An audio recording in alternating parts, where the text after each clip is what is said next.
In the beginning, according to Asmat myth, Neso Ipich, the man of the wound, persuaded his own brother, Beware Ipich, to behead him. As his head fell free, the stars spilled out to fill the universe. It then came to pass that Fumero Ipich, the carver of wood, drowned while canoeing down a great river. War, the white-tailed eagle, found the corpse, and by pressing embers against it, brought Fumero Ipich back to life. Reborn, he built a great lodge. He filled it with the figures of men and women which he carved from trees, and when the work was done, he began to play the sacred drum. Slowly, the wood became flesh, and the figures became living men and women.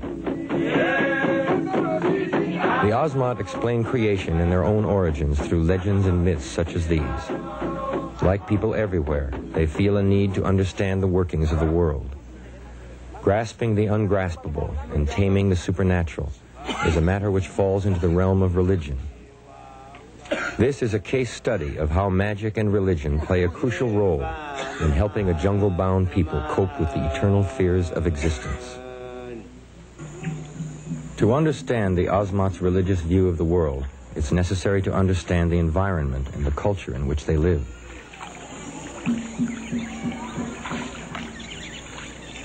Their home lies in the coastal region of south-central New Guinea. It consists of nothing but water, mud, and jungle. The soil is silt, which the sluggish, muddy rivers carry down from the highlands.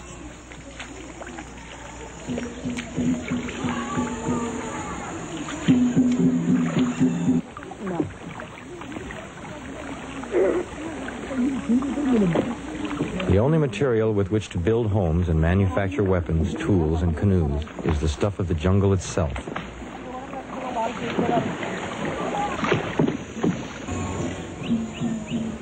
There's fiber from the leaves and fronds, and there's wood from the trees. In fact, Asmat means tree people. As the legend of Fumero Ipich would imply, using wood is a way of life for them.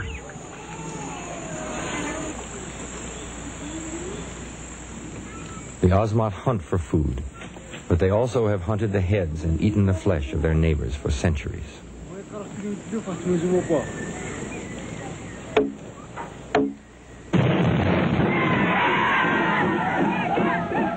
Like all people, the Asmat use religion and magic to deal with the forces that threaten them. Ritual is the visible expression of religious thought, and it gives a sense of control over unpredictable events. This is a ritual which addresses the mysteries of death. The Asmat assume that one spirit simply leaves the body and lives on forever. But once free of its flesh, a spirit loiters in the village. Unless it's somehow removed, it will cause accidents, sickness, bad luck, and general misfortune. The living have no choice. They must deal with the dead. Ritual offers a way of doing that. It gives one a sense of control over the supernatural, a sense of knowing the unknowable, of changing the unchangeable.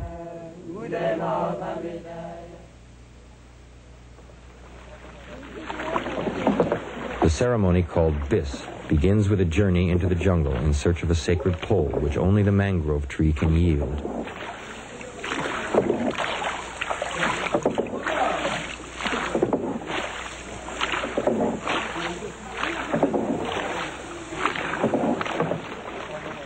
The Asmat believe that for anyone killed by the enemy, a likeness must be carved on a wooden pole, at least one head taken in retribution. Only then is the spirit free to pass to Safan, the realm of the dead.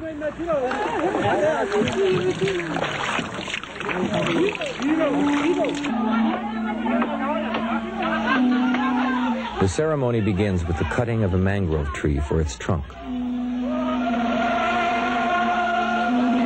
Only the best warriors dare wield the axe, because the tree has a spirit which is the same as the headhunters. While the warrior chops, he sings the names of all his victims in order to intimidate the tree spirit. Like a headhunter's kill, the butchered tree is ferried home. The reed spirits are especially malicious and must be kept back.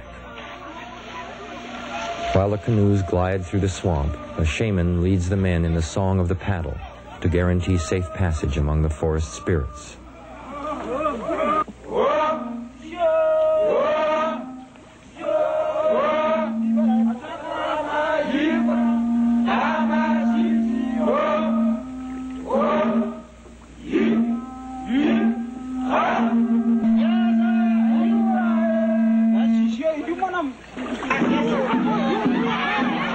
As the men approach, the women mass and attack the spirits, which have tried to sneak into the village by mingling with the men. The spears are real, and sometimes the men suffer serious injuries.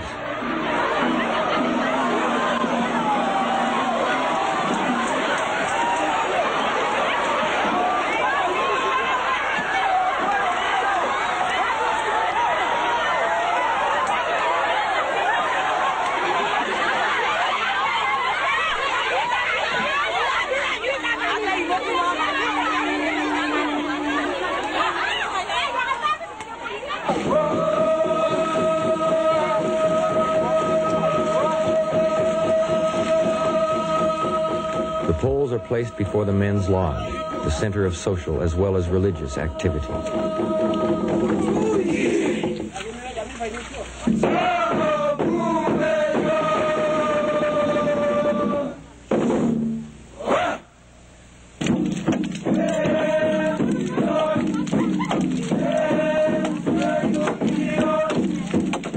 The men start to carve the figures of their unavenged ancestors. This begins a ceremonial cycle of working, dancing, and feasting, which lasts up to 2 or even 3 months. The Asmat accord high honor to the artists, like a gopi, but cannibalism and the taking of heads permeates Asmat culture. Success as a warrior is the primary measure of prestige and power. No man is above this attitude, and a gopi discusses his marks of courage with real pride. Dan siapa pequenininho? Siapa tetato benzam? Basim. Basim aman yakuman. Api besar. Ini sudah. Sudah. Banyak.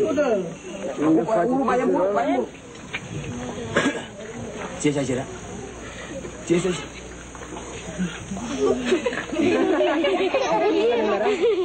Tapi jiwa kemana pergi? Ini.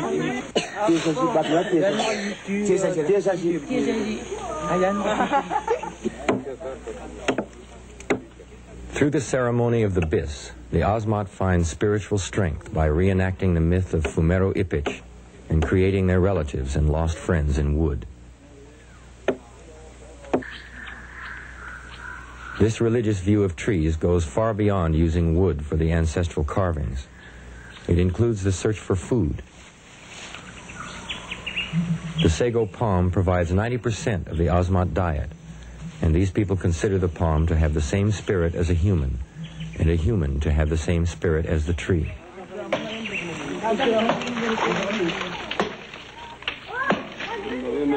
The spirit of the sago is, therefore, the spirit of a headhunter, and the palm must be harvested by attacking it.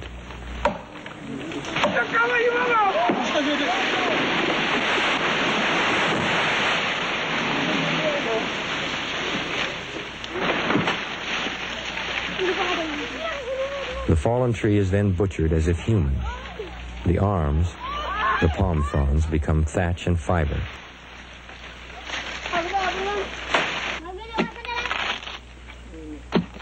The stomach, the trunk's interior, is cut away and the bowels exposed. The core is pounded and water poured over the pulp to leach out the starch.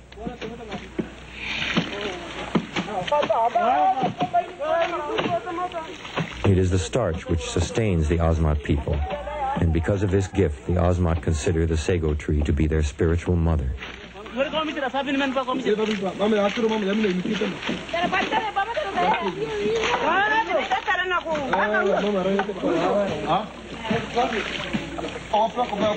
The starch hardens and can be broken into manageable chunks for transport back to the village. The way back is marked by offerings at the sites of earlier cuttings. Apa ini di sini? Ini betul. Apa itu? Yo. Aku tan itu juga. Bisi ya, bisi. Dari sana datang itu bis. Yo. Teman dia. Nanti saya bagi.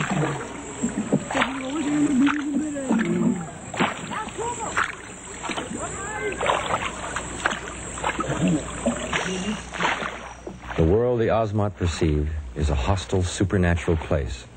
They deal with it by relying on magic.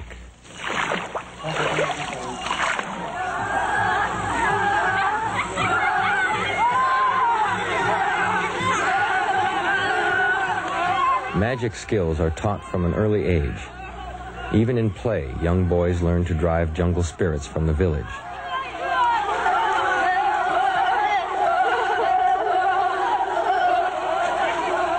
At the same time, the magical game sharpens the skills they will later use in hunting heads.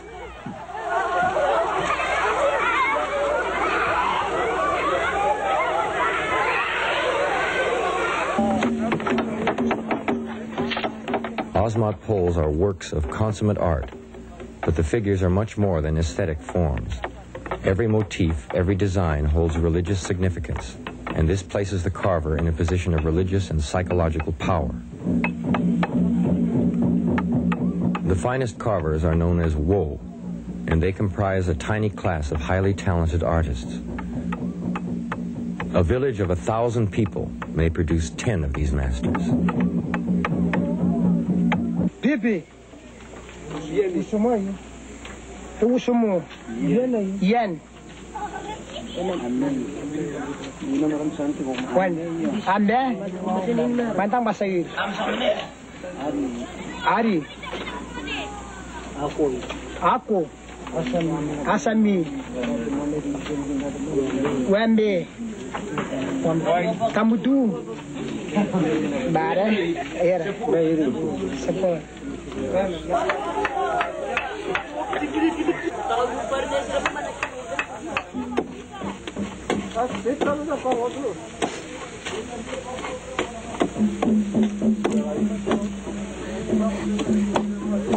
As the figures gain form and refinement, the spirits of the dead grow inside. This is something the wo consider in song as they work.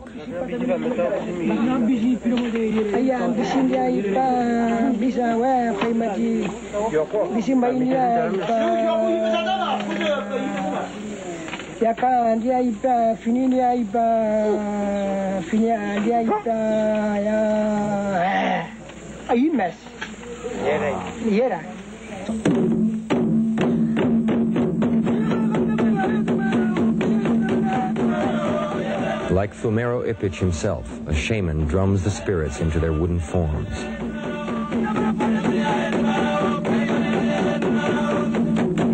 Formal dress, song, and dance play a crucial role during this time, for while the carvers work, spirits of many kinds attempt to infiltrate the village.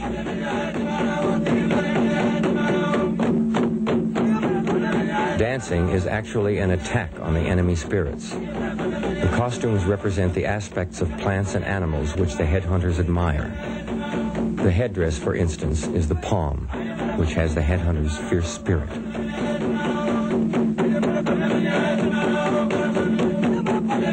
Feasting is part of the ceremony.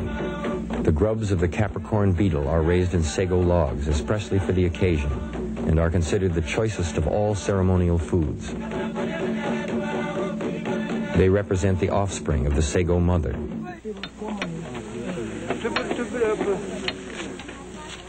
The coconut, too, has symbolic religious value. It represents the head of the sago. Eating it is the same as eating the brains of one's enemy. As the carvings take on the features of individual ancestors, the spirits infuse the wooden figures. The carvings then become constant reminders that the ghosts of dead relatives lurk in the village and must be appeased through vengeance. Dan ini di bawah siapa?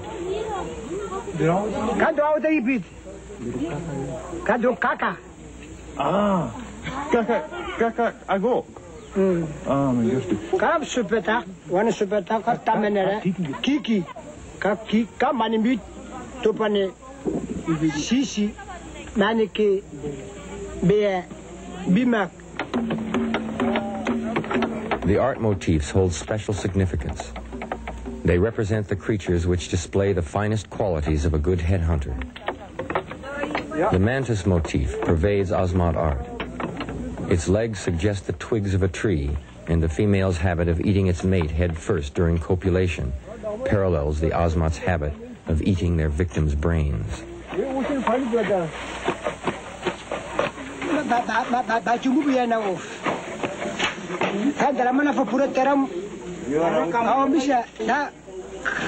Kamburi fa uniform. Tara mama daga bile pe pide uniform ta yusu tara timo ta bisi. Tara mama be masif sumara. Benta fa me bisi. Tam benta fa me bisi. Imre apa mi mas.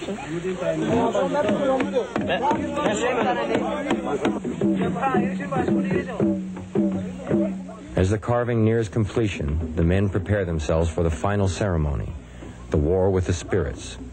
They don their most awesome symbols of headhunting skill. The nosepiece, the tusks of the wild boar, a creature the Asmat fear and therefore respect.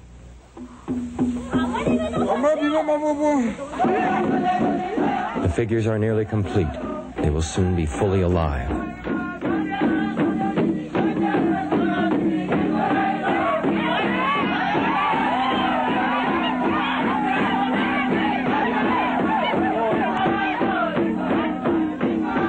Tension mounts. The ancestral spirits will have to be driven from the village during the final dance.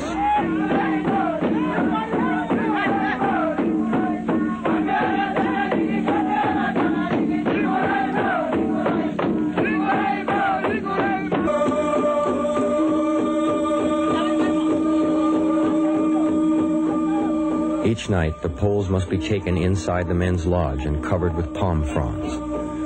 This prevents the spirits from escaping and causing mischief.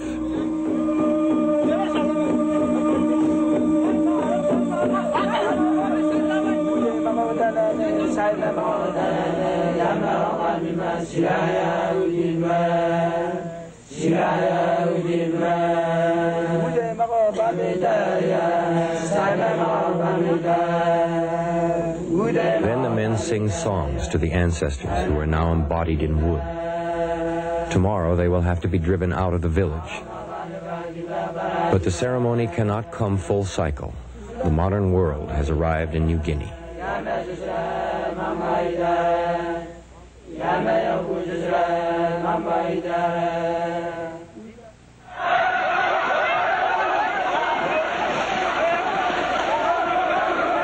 The Dutch, and later the Indonesians, have imposed their own ways on the Asmat.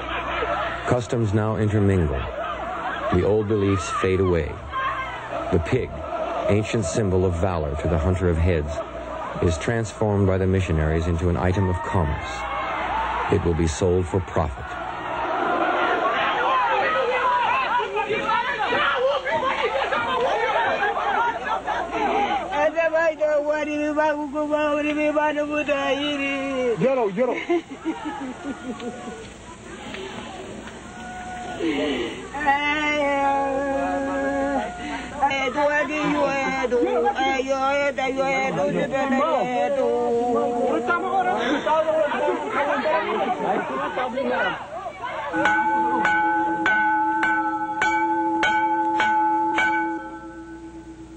The modern world spreads its religion, its culture.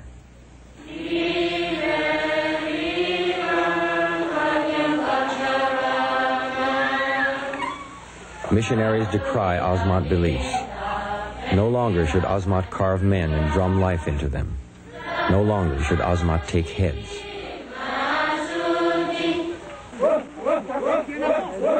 With the new ways comes a new outlook on getting things done. It does not include the age-old ceremonies which made work enjoyable.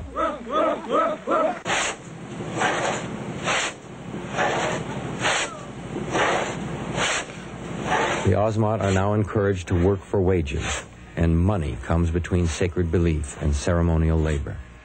Itu, satu, dua, tiga, empat, lima. Itu kamu punya gaji.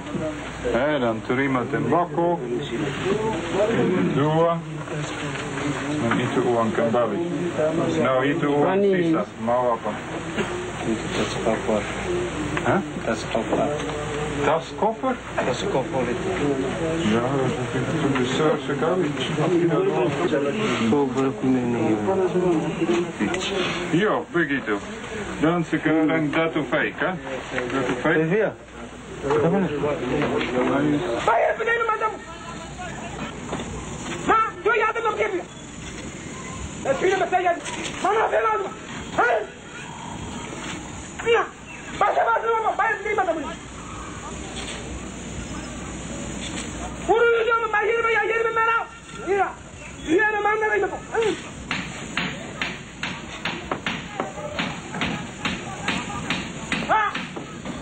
The Asmat are no longer allowed to kill and take heads for revenge. The government tries to replace killing with boxing. But preventing the Asmat from warring also prevents them from obeying their religious beliefs.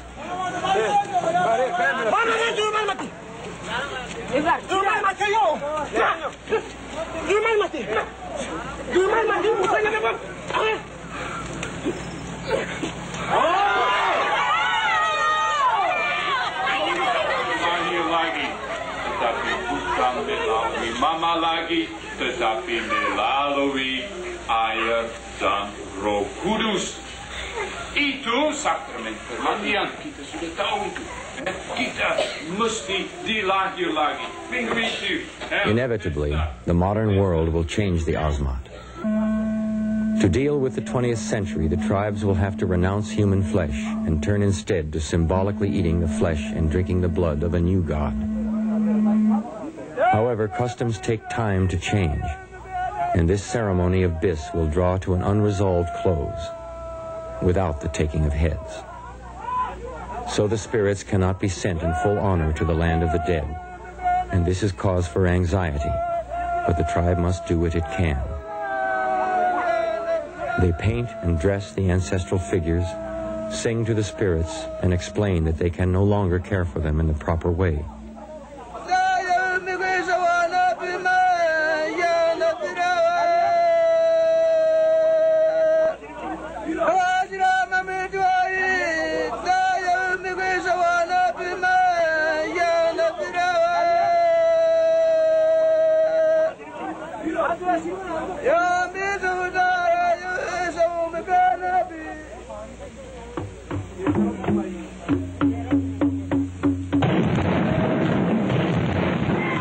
The morning arrives threatening and wet, but the ceremony must begin. The poles are carried with their cargo of spirits to a spot near the river, the route the ancestors will take to Safan, across the sea and above the heavens. The poles are raised in final tribute.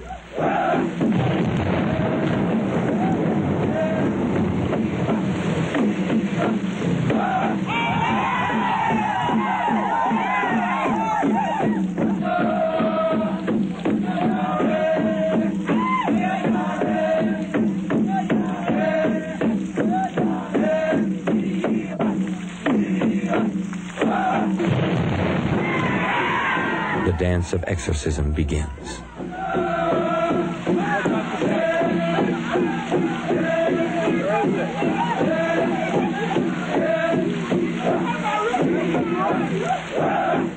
To the Asmat, the taking of a human head is the ultimate religious act, for it reenacts the myth of Neso Ipich. When a warrior severs the neck and the head tumbles from the body of his enemy, the blood spills out like the galaxies and the universe is recreated, and an ancestor is released from bondage in the land of the living.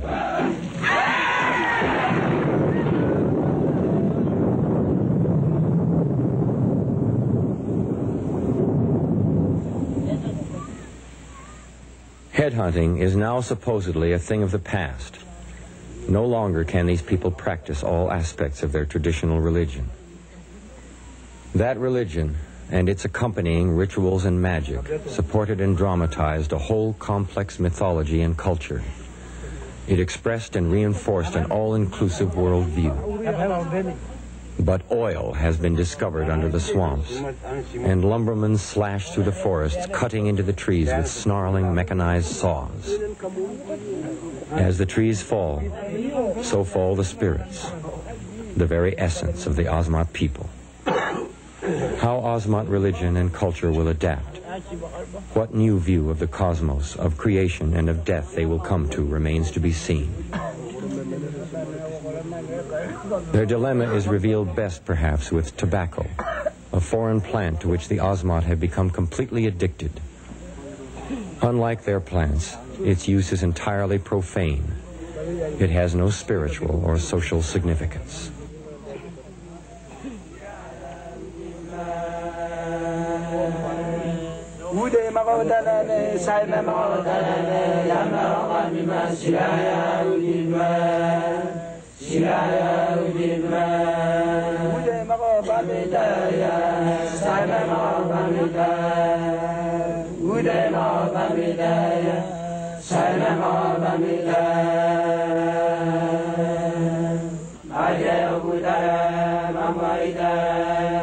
Para